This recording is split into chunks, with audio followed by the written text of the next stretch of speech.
Miss Faye Foster? Yes, Judge. Okay. You brought this case before the court. What's going on? Well, Your Honor, Judge, sir, ma'am, you know, my daughter who I love dearly, but she is one lazy, sorry, using person. What did You know she do? what I'm saying? So, I let her move into my house 3 years ago, and she got 2 twin boys.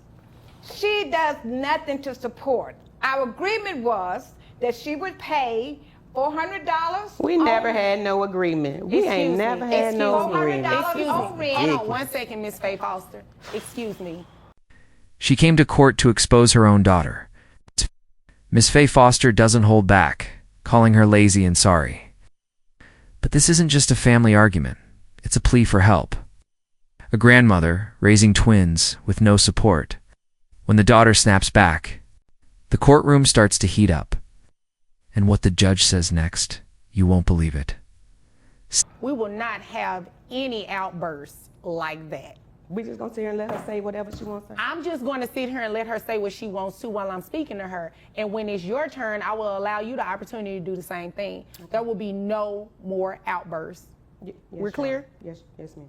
Okay, thank you. Go ahead. Okay, so we agreed that she would pay $400 a month, plus she would pay $275 a month, so I'll put her kids in insurance. Okay. And since she's been there, she's maybe giving me a total in 3 months of $200. It's always some excuse why she couldn't pay. And I said, and I told her, I'm on a fixed income. The judge lays down the law. No more outbursts. Motions are high, but the courtroom must stay in order. M. Foster breaks down the real issue. Her daughter promised to pay for her kids, but barely delivered. Only $200 in months. Excuses. Excuses. And Miss Foster is living on a fixed income. This isn't just about money, it's about respect. The cracks in this family are growing deeper. You're not ready for what... You know, and I'm doing all this for you and the kids. I'm buying the food, paying the electricity. You know, I'm the one get up and take them to school in the morning while she sleep. You know, and she has a job. Plus, she does braiding people's hair on the weekend. Where does she work? What does she do? She works at a telecommunication company. Okay. And I think she said she's a customer service somebody thing, but she braids hair on the side. Ma'am. You say she braids hair on the side? Yes, she does. In my back room. All right. And her clients come in, she give her clients snacks and stuff I done bought for the kids, and just like she done bought something. She's not just a grandmother. She's the cook, the chauffeur, the caretaker. While her daughter sleeps in, Miss Foster gets the twins to school. And what's worse, her daughter has a job, braids hair on weekends, and uses grandma's home for business. Snacks bought for the kids go to her clients. How does that feel? Heartbreaking. But the real shock is how much she's... So I told her, you're going to have to start doing better. All right. And she told me... Wait a minute, Miss Faye Foster, let me stop you really quickly. Okay. You said she braids hair in the home. Do you know how much money she makes roughly on average a month? Well, I know she charges about $300 to $400 depending on the length of your hair. Mm-hmm. And she normally on the weekend do at least 3 to 4 heads. Okay. So I would say on an average, if we just do the lower end of it, she probably works about $1,200 on a Saturday. And sometimes she does it on Sunday, but most of the time it's on Saturday, all day Saturday. So about $1,200 every week. Right. Uh-huh. Okay. Keep going. Continue. Yes, ma'am. The judge asked the question we all wanted to know. How much money is she really making? The answer is $1,200 a weekend. That's not struggling. That's stacking cash. And yet, not a dime to help the woman housing her and raising her children. The numbers don't lie. But when you hear what Miss Foster says next, it will hit you right in the gut. This isn't just unfair. It's exploitation. Continue. Okay, so I told her, I said, well, you can give me some of that, you know, to help out and on you living here and me taking care of the kids, and I'm using the gas to go take them to their soccer practice and to their football practice. And she tells me, you their grandmother, you supposed to do that. Oh. And I told her, I ain't supposed to do a darn thing. I ain't had no twins.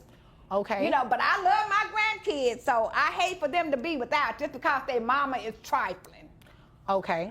All right. So We're going to not name call either, okay? I understand you. I understand your emotions are.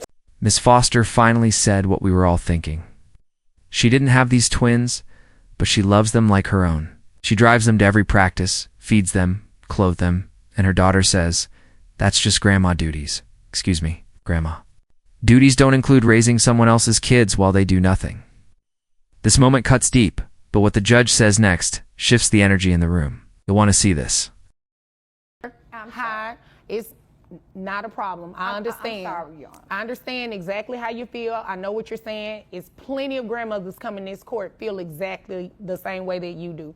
I just ask that, you just be respectful to one another. Yes, ma'am. Okay. I'm sorry about that, Your Honor. That's okay. Now, how old are the twins? The twins are 10. All right. And you said they're boys? They're boys, 2 boys. All right. Are they involved in any kind of extracurricular activities? Yes, they play football and they play soccer and basketball. All right. The judge tries to calm the storm. The emotion is heavy. The reality is 2 10-year-old boys caught in the middle. Football, basketball, school, all supported by grandma alone. And she's exhausted. The court feels it, bet it's only getting more intense.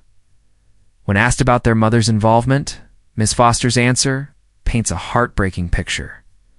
Stick around. The next. And does mom help out with any of that? No. She always said, well, go ahead and pay their fees and I'll give it back to you. But I never get it back. She lives in the home. Does she actually live there, or does she just sleep there and she lives somewhere else?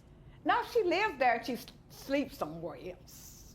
Every night, But that's why she's supposed to be paying me $400 for them to live there. Okay. Because she got put out of her last place. So I said, okay, you can come home, but I'm on a fixed income, so if you give me $400 a month. And then she said, okay. It's worse than we thought. The daughter doesn't just live there. She barely stays. She's sleeping somewhere else, but using grandma's house like a free daycare. The $400 agreement. Miss Foster says she barely saw $200 once. It's been 3 years. 3 years of broken promises and quiet sacrifice. But the judge isn't done yet. What Miss Foster reveals next will make your... And I think she may have paid $200 one time, and that's it. All right. Are And the then children on health insurance or anything? Mm-hmm. And then, ma'am, Are the children on health insurance or anything? the children, I put them in insurance because I asked her, do you have insurance on these kids? And she said, I can't afford it. So I said, well, they need insurance. They playing sports and stuff, and they get sick, and we don't have out of pocket. So I got insurance, and she agreed that she would pay me back each month what I had to pay for insurance. How much do you pay for the children only? The children only is $275. $275. Health insurance. That was the final straw. Miss Foster asked her daughter if the twins were covered. The answer was no. So she paid for it herself. $275 a month. No help, no payback, just another promise broken. She did what needed to be done. For their safety, their future, but she's tired. This is not just a legal case. This is emotional labor, and the next part uncovers the darkest truth yet. All right. Is there anything else you want me to know before I move over to her? I know you, and I just need her to do the right thing. I just need her to do the right thing and hope you can make her do the right thing. Okay. Well, I don't know if I can make her. I can only do what the law allows, right? Yes, ma'am. Well, let me ask you a question about the living arrangements. Yes. You said this was supposed to be temporary? It was supposed to be temporary until she found her a place to stay that they can afford. But it's been 3 years, and I don't think she's looking for any place to stay, Your Honor. All right. I don't think she has looked at all. It was supposed to be a few weeks, a place to land after a divorce. But 3 years later, Grandma's still covering rent, food, gas, insurance, and more. And the daughter has shown no signs of moving out, not even trying. What started as family support became a one-sided sacrifice, and now Miss Foster's begging the court for help. This next part will change everything. And she keeps saying, well, I don't have the money to get a place that's nice enough for me and the boys, and and that I can afford, and then people want a high deposit and all this kind of stuff. So, you know, I'm like, okay, you know, but I need you to help out, you know, and that's fine because you can't live nowhere else for $400. Okay, yeah, that's a good point. That's a good point. All right. Is there anything else you want me to know before I move over to her? Yes, Your Honor. She, you know, she's always gone. She doesn't attend their functions. Miss Foster said it plainly. You can't live anywhere else for $1,400.